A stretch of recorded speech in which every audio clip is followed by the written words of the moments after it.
October 23, 2025 રાતના લગભગ 10 વાગ્યા હતા.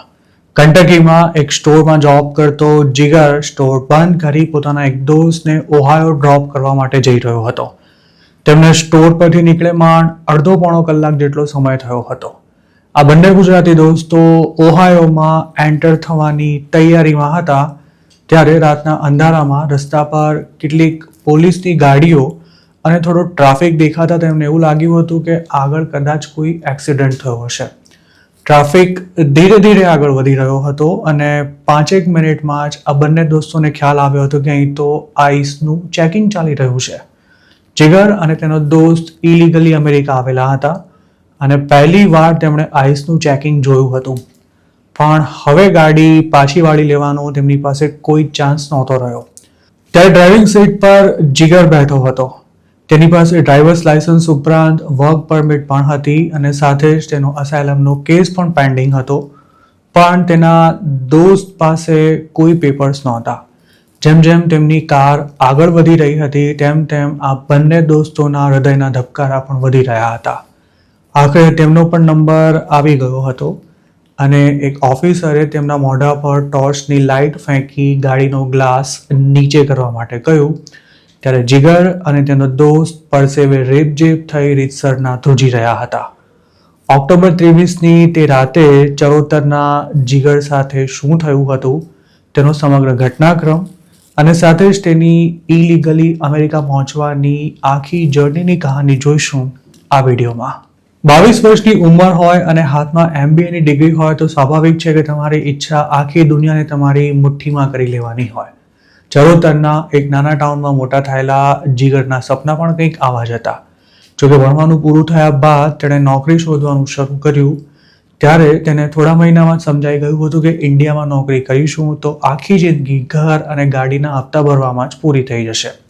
જીગરના અનેક દોસ્તો અને પરિચિતો અમેરિકામાં સેટલ થયા હતા અને તેમાંના અમુક ઇલીગલ પણ હતા. તે સોશિયલ મીડિયા પર દોસ્તોના ફોટા જોતો ત્યારે તેને પણ અમેરિકા જઈને લાઈફ બનાવવાની ઈચ્છા થતી હતી. આમ તો તેણે અમેરિકા જવા સ્ટુડન્ટ વિઝાનો ટ્રાય કર્યો હતો પણ તેનો મેળ ન પડતા આખરે જીગરે જિંદગીનું સૌથી મોટું રિસ્ક લઈ US પહોંચવાનું નક્કી કર્યું હતું અને તેના માટે 70 લાખ રૂપિયામાં એક એજન્ટ સાથે ડીલ ફાઇનલ કરી હતી. જાન્યુઆરી 2023માં 24 વર્ષનો જીગર 5 લોકોના એક ગ્રુપ સાથે મેક્સિકોવાળી લાઇનથી અમેરિકા જવા માટે નીકળ્યો હતો. તેને અમદાવાદથી સૌ પહેલા દુબઈ અને ત્યાંથી ઉઝબેકિસ્તાન મોકલવામાં આવ્યો હતો. જોકે ઉઝબેકિસ્તાનથી આગળ જવાનો મેળ ન પડતા તેને આ દેશમાં 29 દિવસ કાઢવા પડ્યા હતા. આખરે લગભગ 1 મહિના બાદ આગળની લાઇન ક્લિયર થતા એજન્ટે જીગરને ઉઝબેકિસ્તાનથી સીધો ઇસ્તાંબુલ મોકલ્યો હતો. જોકે તેને પહેલેથી જ કહી દેવામાં આવ્યું હતું કે ઇસ્તાંબુલથી ઘણા લોકોને પાછા મોકલવામાં આવી રહ્યા હોવાથી તો પણ ઇન્ડિયા રિટર્ન થવાની પૂરી તૈયારી રાખજે. જીગરને ઇસ્તાંબુલમાં સ્ટે નહોતો કરવાનો.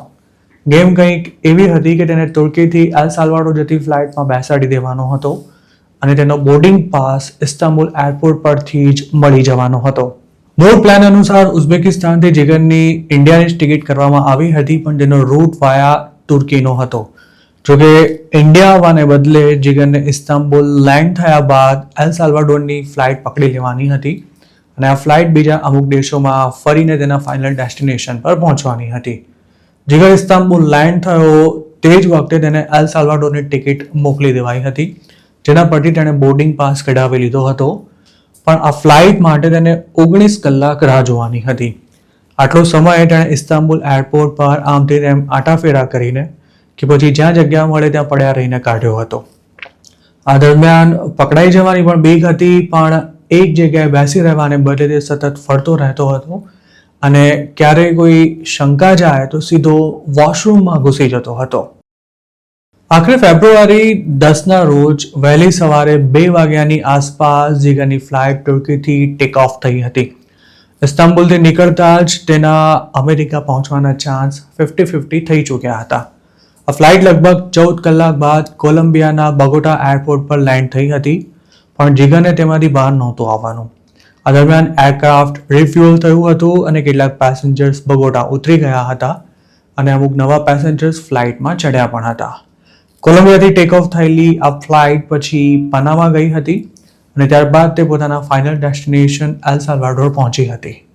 અત્યાર સુધીમાં જીગર 6 દેશોમાં ફરી ચૂક્યો હતો અને ઇન્ડિયા છોડે તેને 1.5 મહિનાથી પણ વધુનો સમય વીતી ગયો હતો. રાહતની વાત એ હતી કે જીગરને એકે દેશના એરપોર્ટ પર નહોતો અટકાવાયો કે ન તો તેની ક્યાંય પૂછપરછ પણ થઈ હતી. ઉઝબેકિસ્તાનના 1 મહિનાના સ્ટેને બાદ કરતા તેનું કામ ફટાફટ થઈ રહ્યું હતું. પણ એલ સાલ્વાડોર લેન્ડ થયા બાદ તે ઇમિગ્રેશન ક્લિયરન્સમાં ગયો ત્યારે એક ઓફિસરે તેની સાથે માથાકૂટ કરી હતી અને એજન્ટના કહ્યા અનુસાર જીગર ત્યાં લગભગ $100નો વહીવટ કર્યા બાદ બહાર નીકળી શક્યો હતો. જીગર જે ગાડામાં એલ સાલ્વાડોર પહોંચ્યો હતો તે જ વખતે દુબઈ સહિતના દેશોમાંથી ઘણી ડોન્કી ફ્લાઇટ્સ પણ આ દેશમાં લેન્ડ થતી હતી. એલ સાલ્વાડોરથી હવે તેને ગમે તેમ કરીને ગ્વાટેમાલા અને ત્યાંથી મેક્સિકો પહોંચવાનું હતું. તેની અત્યાર સુધીની સફર ખાસી આસાન રહી હતી પણ ખરો ખેલ હવે એલ સાલ્વાડોરથી જ શરૂ થવાનો હતો. જીગરના ગ્રુપને એલ સાલ્વાડોરથી બાય કાર ગ્વાટેમાલા લઈ જવામાં આવ્યું હતું અને ત્યાંથી તેને મેક્સિકો પહોંચાડવામાં આવ્યા હતા. જોકે આ સફર જરાય આસાન નહોતી રહી. તેમાં તેમને લગભગ 10 દિવસનો સમય લાગ્યો હતો અને ઘણીવાર ગાઢ જંગલોમાં તેમને રાખવામાં આવતા હતા તેમજ વારંવાર ગાડીઓ પણ ચેન્જ થતી રહેતી હતી. આ દરમિયાન જમવાના પણ ફાંફા પડી ગયા હતા. પણ મેક્સિકો બોર્ડર સુધી પહોંચી ગયા બાદ જીગરને હવે જાણે પોતાની નજર સામે જ અમેરિકા દેખાઈ રહ્યું હતું. મેક્સિકો ગ્વાટેમાલા બોર્ડર ક્રોસ કર્યા બાદ જીગરને કેન્કુન પહોંચવાનું હતું અને ત્યાં સુધીની ટ્રીપ પણ બાય રોડ જ થવાની હતી. તેમને અલગ અલગ ટ્રક્સમાં બેસાડી કેન્કુન પહોંચાડવામાં આવ્યા હતા અને ત્યાં એક સામાન્ય કહી શકાય તેવા રિઝોર્ટમાં તેમને સ્ટે અપાયો હતો. સદનસીબે મેક્સિકોમાં ખાવા પીવાની કોઈ તકલીફ નહોતી પણ રિઝોર્ટની બહાર નીકળવા પર સખ્ત મનાઈ હતી કારણ કે જીગરના ગ્રુપ પાસે મેક્સિકોના વિઝા નહોતા. જીગરની ટ્રીપ જે સ્પીડમાં આગળ વધી રહી હતી તેને જોતા તેવું માની રહ્યો હતો કે પોતે અઠવાડિયામાં જ અમેરિકા પહોંચી જવાનો છે. જોકે કેન્કુનમાં પહોંચ્યા બાદ ફરી તેની ટ્રીપ અટકી પડી હતી. રિઝોર્ટમાંથી બહાર પણ ન નીકળવાનું હોવાથી પોતાને જાણે જેલમાં પૂરી દેવાયો હોય તેવું તેને લાગી રહ્યું હતું અને સૌથી મહત્વની વાત એ હતી કે હવે તેની ધીરજ પણ ખૂટી રહી હતી.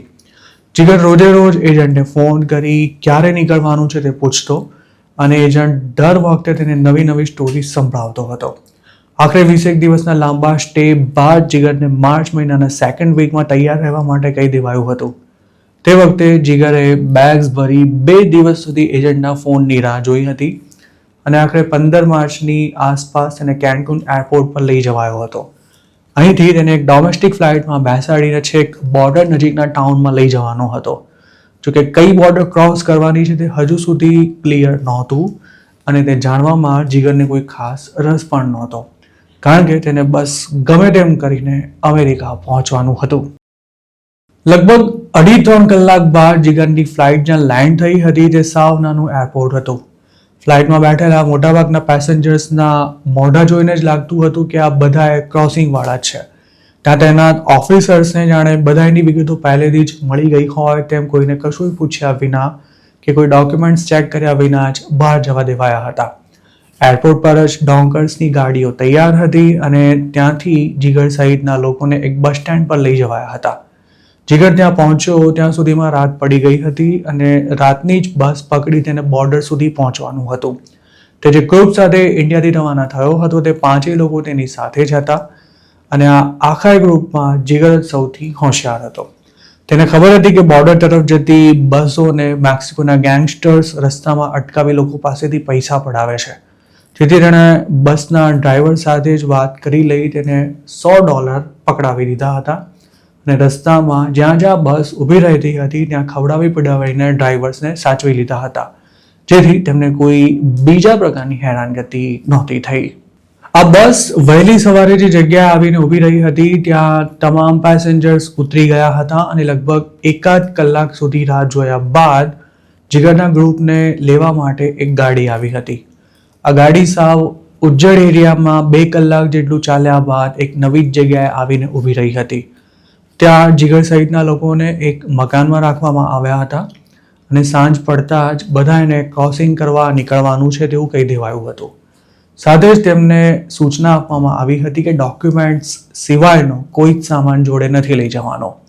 આખરે સાંજના 6 વાગવા આવ્યા ત્યારે ડોંકર્સ અલગ અલગ ગાડીઓમાં લગભગ 50 જેટલા લોકોને ભરીને બોર્ડર તરફ જવા નીકળ્યા હતા. લગભગ પોણા કલાકમાં જ આ ગાડીઓ બોર્ડર નજીક પહોંચી ગઈ હતી અને બધાને દૂરથી એરિઝોનાવાળી બોર્ડર બતાવી દેવાઈ હતી. અને તે વખતે માત્ર એક જ ડોંકર આ ટોળાને બોર્ડર સુધી મૂકવા ગયો હતો. ત્યાં ફેન્સિંગ તો હતી પણ પાઇપ વચ્ચેથી કાપી દેવાયો હતો, જેથી તમામ લોકો તેની વચ્ચે થઈને જ અમેરિકાની હદમાં ઘૂસી ગયા હતા. ફાઇનલી માર્ચ 17ના રોજ સાંજના લગભગ 8 વાગ્યા ત્યારે જીગર અમેરિકાની ધરતી પર માત્ર પહેર્યા કપડે પહોંચી ચૂક્યો હતો. તેની પાસે પોતાના પાસપોર્ટ, થોડા પૈસા અને ફોન સિવાય બીજું કશું જ નહોતું. તે વખતે તેના જેવા 3,000 લોકો ક્રોસિંગ કરીને ઊભા હતા. થોડી વારમાં ત્યાં બોર્ડર પેટ્રોલની ગાડી આવી હતી અને જીગર જે ટોળામાં ઊભો હતો ત્યાં બધા એને પાણીની બોટલ આપી ક્યાં જવાનું છે તે સમજાવવામાં આવ્યું હતું. આટલી બધી પબ્લિકને પ્રોસેસિંગ સેન્ટર પર લઈ જવાય તેવી વ્યવસ્થા ન હોવાથી તમામ ઇમિગ્રન્ટ્સને ચાલતા જ ત્યાં સુધી પહોંચવાનું હતું. થાકીને લોથપોથ થઈ ગયેલો જીગર ત્યારે 1.5 કલાક ચાલી બોર્ડર પેટ્રોલના પ્રોસેસિંગ સેન્ટર પર પહોંચ્યો હતો અને 3 દિવસ સુધી તેને ડિટેન્શન સેન્ટરમાં રખાયા બાદ પેપર્સ આપીને રિલીઝ કરી દેવાયો હતો. 24 વર્ષનો જીગર હવે અમેરિકામાં ગમે ત્યાં જવા માટે આઝાદ હતો.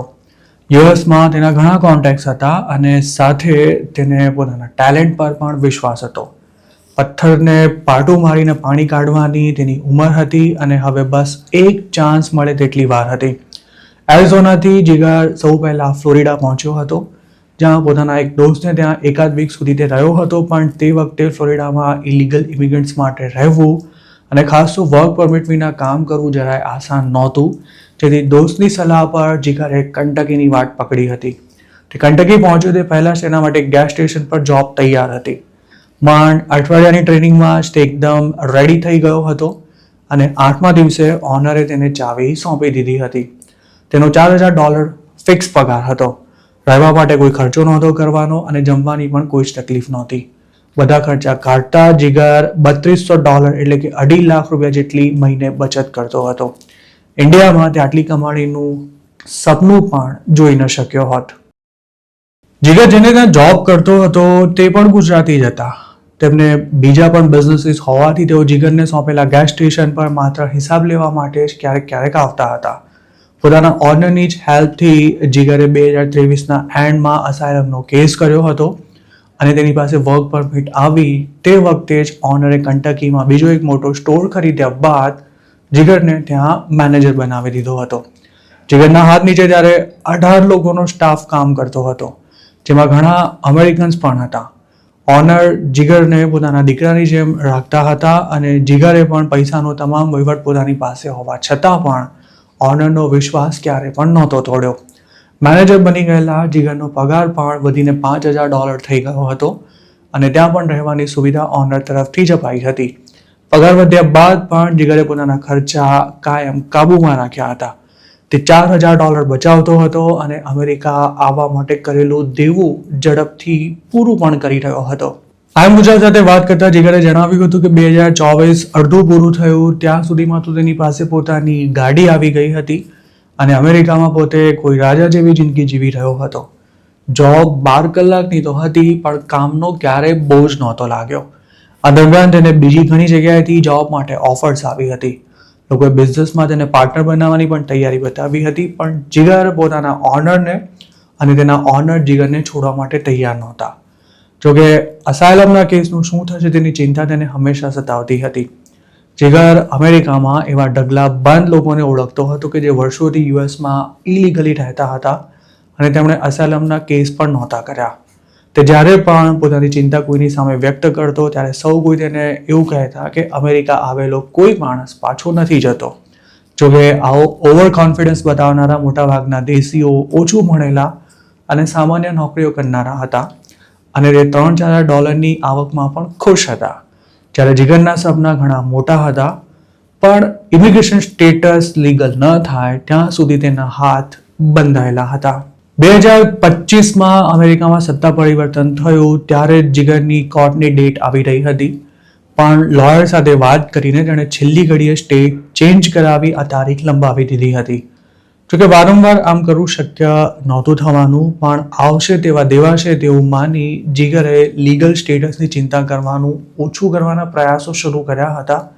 કારણ કે આમાં તેના હાથમાં કશું હતું જ નહીં. આ દરમિયાન કોઈકે જીગરને ફેક મેરેજ કરવાનું કે પછી રોબરી કરાવવાનો આઈડિયા પણ આપ્યો હતો, પણ જીગર એવું કોઈ જ રિસ્ક લેવા નહોતો માંગતો. સ્ટેટ ચેન્જ કર્યા બાદ તેની કોર્ટની ડેટ 2027માં આવવાની હતી અને આ દરમિયાન લીગલ થવાનો કોઈ ચાન્સ મળી જશે કે પછી ફરી સ્ટેટ ચેન્જ કરાવીને નવી ડેટ લઈ લઈશું તેવી ગણતરી સાથે જીગર અમેરિકામાં શાંતિથી દિવસો કાઢી રહ્યો હતો. તે સતત ન્યૂઝ જોતો રહેતો હતો અને પોલીસ કે પછી ઇમિગ્રેશન વાળા ક્યારેક જો પકડી લે ત્યારે શું કરવાનું છે તેના માટે પણ તેણે આખો એ પ્લાન બનાવીને તૈયાર રાખ્યો હતો. ઓક્ટોબર 23, 2025નો તે દિવસ હતો. ઓહાયોમાં રહેતો જીગરનો એક દોસ્ત કોઈ કામથી તેને મળવા માટે આવ્યો હતો. જીગર પણ ત્યારે લાંબા સમયથી કોઈ રજા ન લીધી હોવાથી પોતાના દોસ્ત સાથે રાત પડતા જ ઓહાયો જવા નીકળી જવાનો હતો. 9 વાગ્યાની આસપાસ સ્ટોર બંધ કરી બંને દોસ્તો જીગરની કારમાં રવાના થયા હતા. જોકે લગભગ 11:15 વાગે તેમની કારને કંટકી ઓહાયો બોર્ડર પર અટકાવવામાં આવી હતી. જીગરે વિન્ડો ગ્લાસ નીચે કર્યો ત્યારે એક ઓફિસરે તેના ચહેરા પર ટોર્ચ મારી હતી અને પછી તેની પાસેથી આઈડી માંગ્યું હતું. જીગરે લાયસન્સ બતાવ્યું ત્યારે આ ઓફિસરે તેનું ઇમિગ્રેશન સ્ટેટસ પૂછ્યું હતું, પણ જીગરે તેને એવું કહી દીધું હતું કે આઈડી બતાવ્યા સિવાય તમારા બીજા કોઈ પણ સવાલના જવાબ આપવા માટે હું બંધાયેલો નથી. જીગરે પોતાની રીતે એકદમ પરફેક્ટ જવાબ આપ્યો હતો, પણ તેને ઊભો રાખનારો ઓફિસર જીગર જેવા કેટલાય લોકોને રોજે રોજ હેન્ડલ કરતો હતો. જીગરે જે કંઈ કહ્યું તે સાંભળીને ખંધું હસ્યા બાદ આ ઓફિસરે જીગરને એવું કહ્યું હતું કે તારે જો કંઈ ન બોલવું હોય તો પછી અમે અમારી રીતે બધું શોધી લઈશું. ત્યારબાદ તેણે જીગરના લાયસન્સનો ડેટા પોતાની સિસ્ટમમાં નાખતા જીગરે ઇલીગલી બોર્ડર ક્રોસ કરી હોવાનું જાણવા મળ્યું હતું. તેની સાથે ગાડીમાં જે બીજો યુવક હતો તેની પાસે તો કોઈ પેપર્સ જ ન હોવાથી તે કશું બોલી શકે તેવી સ્થિતિમાં નહોતો, જેથી ઓક્ટોબર 23ની રાતે જીગર અને તેના દોસ્તને અરેસ્ટ કરી લેવાયા હતા. તેમને આખી રાત લોકલ કાઉન્ટીના લોકઅપમાં બંધ રખાયા બાદ બીજા દિવસે સવારે આઈસના ડિટેન્શન સેન્ટરમાં મોકલી દેવાયા હતા અને લગભગ એકાદ અઠવાડિયા બાદ તેમને સીધા મિસિસિપી ટ્રાન્સફર કરાયા હતા. આ જેલ એટલી મોટી હતી કે તેમાં 3000 લોકો રહી શકે તેમ હતા. જીગરને ત્યાં 20 ગુજરાતીઓ મળ્યા હતા જે તમામને તેની જેમ જ ગમે ત્યાંથી ઉઠાવી લવાયા હતા. આ સિવાય ઘણા પંજાબીઓ પણ આ જ જેલમાં બંધ હતા અને કેટલાકને તો ત્યાં 6 મહિનાથી લઈને એકાદ વર્ષ જેટલો સમય પણ થઈ ચૂક્યો હતો. મિસિસિપીની જે જેલમાં જીગર બંધ હતો ત્યાં અમુક દેશીઓ એવા પણ હતા કે જેમણે ડિપોર્ટેશન પેપર્સ પર સાઇન કરી નાખી હોવા છતાં પણ તેમને 3-4 મહિનાથી અંદર જ રખાયા હતા. જેલમાં જીગરને જેટલા પણ દેશીઓ મળ્યા હતા તે તમામે તેને સલાહ આપી હતી કે કેસ લડવાનું રિસ્ક કરવા કરતા ડિપોર્ટેશન પેપર્સ સાઇન કરી નાખજે, નહીતર તું અહીંથી નહીં છૂટી શકે. જીગર સાથે આ બધું એટલું બધું ઝડપથી થઈ રહ્યું હતું કે તેને શું કરવું તે કંઈ જ નહોતું સૂઝી રહ્યું. હજુ ઓક્ટોબર 23ના રોજ તે પોતાના દોસ્ત સાથે ઓહાયોમાં પાર્ટી કરવાના પ્લાન સાથે કંટકીથી નીકળ્યો હતો, પણ તેના બદલે તે છેલ્લા 8 દિવસથી જેલમાં હતો. ત્યાં ખાવા પીવાના ઠેકાણા નહોતા, બોન્ડ ક્યારે મળશે તે કંઈ નક્કી નહોતું અને સસ્તા લોયરે પણ હેલ્પ કરવાનો આડકતરી રીતે ઇનકાર જ કરી દીધો હતો. જીગરે પ્રેશર કર્યું ત્યારે લોયર પણ એવું બોલી ગયો હતો કે હવે ડિપોર્ટેશન લઈ લેવામાં જ સમજદારી છે. 2025નો નવેમ્બર મહિનો શરૂ થયો ત્યાં સુધીમાં તો જીગર હથિયાર હેઠા મૂકી ચૂક્યો હતો. લોકોની વાતો સાંભળી તેને પણ લાગી રહ્યું હતું કે હવે અમેરિકામાં પોતાનું પિક્ચર પૂરું થઈ ચૂક્યું છે. ઇન્ડિયામાં રહેતા કોઈ પણ યંગસ્ટર્સને ઈર્ષા આવે તેવી અમેરિકામાં જીગરની લાઈફ હતી. પૈસાની તેને કોઈ જ કમી નહોતી, જોબ ખૂબ જ સારી હતી અને દેવું પણ ચૂકતે થઈ ચૂક્યું હતું. તેમજ 2026 સુધીમાં તે પોતાનો બિઝનેસ પણ શરૂ કરવાનો પ્લાન બનાવી ચૂક્યો હતો. જીગર એટલો બધો હોશિયાર હતો કે અમેરિકામાં વર્ષોથી રહેતા લોકો પણ તેની પાસેથી સલાહ લેતા હતા. તેનો ક્રેડિટ સ્કોર પણ મજબૂત હતો અને અમેરિકાના લગભગ તમામ પ્રકારના આટાપાટા તે ખૂબ જ સારી રીતે સમજી ચૂક્યો હતો. જોકે ઓક્ટોબર 23ના રોજ થયેલી ધરપકડે તેના તમામ સપના પર પાણી ફેરવી નાખ્યું હતું. જીગરના મગજમાં એ ક્લિયર થઈ ચૂક્યું હતું કે હવે પોતાનું જેલમાંથી છૂટવું લગભગ અશક્ય છે. 2023માં તે અમેરિકા જવા માટે ઉતાવળ્યો હતો, પણ 2025માં તે જ જીગર અમેરિકામાં એક સેકન્ડ ગણીને કાઢી રહ્યો હતો. નવેમ્બર મહિનો પૂરો થયો તે પહેલા જ તેણે કેસ લડવાનું પડતું મૂકી પોતાના ડિપોર્ટેશન પેપર્સ પર સાઇન કરી નાખી હતી. હવે બસ તેને પોતાનો નંબર ક્યારે આવે છે ત્યાં સુધી રાહ જોયા સિવાય બીજું કશું જ નહોતું કરવાનું. આખરે ફેબ્રુઆરી 2026માં જીગરને ઇન્ડિયા પાછું મોકલવાની કાર્યવાહી શરૂ કરાઈ હતી. તે મહિનાના છેલ્લા વીકમાં તેને મિસિસિપીથી ફ્લાઇટમાં ચડાવી લ્યુઝિયાના લઈ જવાયો હતો અને પછી ત્યાંથી તેને બીજી એક ફ્લાઇટમાં ટેક્સાસ મોકલી દેવાયો હતો. ટેક્સાસમાં એક રાત સુધી ડિટેન્શન સેન્ટરમાં રખાયા બાદ તેને ફાઇનલી હાથ પગમાં સાંકળો બાંધી ઇન્ડિયા જતી ડિપોર્ટેશન ફ્લાઇટમાં બેસાડી દેવાયો હતો અને આ ફ્લાઇટ 27 ફેબ્રુઆરીએ રાત્રે અમેરિકાથી ટેક ઓફ થઈ હતી. જીગર ત્યારે રડતી આંખે વિન્ડોની બહારના દ્રશ્યો જોઈ રહ્યો હતો, કારણ કે જે સપના સાથે તે અમેરિકા આવ્યો હતો તેમાંના મોટા ભાગના અધૂરા જ રહી ગયા હતા. ત્યાં અમેરિકામાં કોઈ જ ક્રાઇમ નહોતો કર્યો. અસાયલમનો કેસ પણ પેન્ડિંગ હતો, પણ તેમ છતાંય તેને ડિપોર્ટ કરાયો હતો કારણ કે તેણે ઇલીગલી બોર્ડર ક્રોસ કરી હતી. આમ ગુજરાત સાથે વાત કરતા જીગરે જણાવ્યું હતું કે જે ગુજરાતીઓ હાલ અમેરિકામાં અસાયલમના કેસ કરીને બેઠા છે કે પછી જેમણે અસાયલમ નથી માંગ્યું તેમણે પણ ટ્રમ્પ છે ત્યાં સુધી એક સેકન્ડ સાચવીને રહેવું પડશે. તેનું એવું પણ કહેવું હતું કે જો શક્ય હોય તો ડેમોક્રેટિક સ્ટેટ્સમાં જતા રહેજો, કારણ કે ત્યાં વધારે સેફ રહેશો અને ખાસ તો તમારી પાસે લાયસન્સ હોય તો પણ ગમે ત્યાં ગાડી લઈને જવાનું ટાળજો, કારણ કે જો તમે આઈસના હાથમાં આવી ગયા તો છૂટી નહીં શકો. અમેરિકામાં લીગલ થવાનો ચાન્સ મળશે તે આશાએ જીગર પોતાની સેલરી પર પૂરેપૂરો ટેક્સ પે કરતો હતો. તેનો ક્રેડિટ સ્કોર 750 હતો. તેને અરેસ્ટ કરાયો ત્યારે તેણે આ તમામ બાબતો રજૂ કરી હતી, પણ તેને કશું જ કામમાં નહોતું આવ્યું. પોતાને થયેલા અનુભવ પરથી તેણે એવી પણ સલાહ આપી છે કે જો આઈસના હાથે પકડાઈ જાઓ તો દેવું કરીને વકીલ ન રાખશો, નહીંતર ઉલમાંથી ચૂલમાં પડશો. અને જો યુએસમાં મજબૂત બેકઅપ ન હોય તો રિમૂવલ પેપર્સ પર સાઇન કરી દેવામાં જ સમજદારી છે. જીગરે એમ પણ જણાવ્યું હતું કે અમેરિકાની જેલ ભલે ગમે તેટલી સારી હોય પણ ત્યાં રહેવું જરાય આસાન નથી. ખુદ જીગરનું 4 મહિનાના જેલવાસમાં 10 કિલો વજન ઘટી ગયું હતું. આ ગુજરાતી ઇન્ડિયા પાછા આવ્યા બાદ હાલ પોતાનો કોઈ નાનો મોટો બિઝનેસ શરૂ કરવા માટે મથી રહ્યો છે, કારણ કે અમેરિકા જેવા દેશમાં રહ્યા બાદ ઇન્ડિયાના માહોલમાં કોઈની નોકરી કરવી તેના માટે મુશ્કેલ છે. જીગરને જો ચાન્સ મળે તો તે અમેરિકા જવા માટે પણ તૈયાર છે, પણ હવે તેને ઇલીગલી જવાનું જોખમ નથી લેવું. તેનું કહેવું છે કે જો પોતે ઇન્ડિયામાં સેટલ ન થઈ શકે તો ભવિષ્યમાં બીજા કોઈ દેશમાં જવાનું પણ વિચારી શકે છે. જીગરની આ સ્ટોરી આપને કેવી લાગી અને તેનાથી આપને કંઈ નવું જાણવા કે શીખવા મળ્યું કે નહીં, તેમને કમેન્ટમાં ચોક્કસ જણાવજો.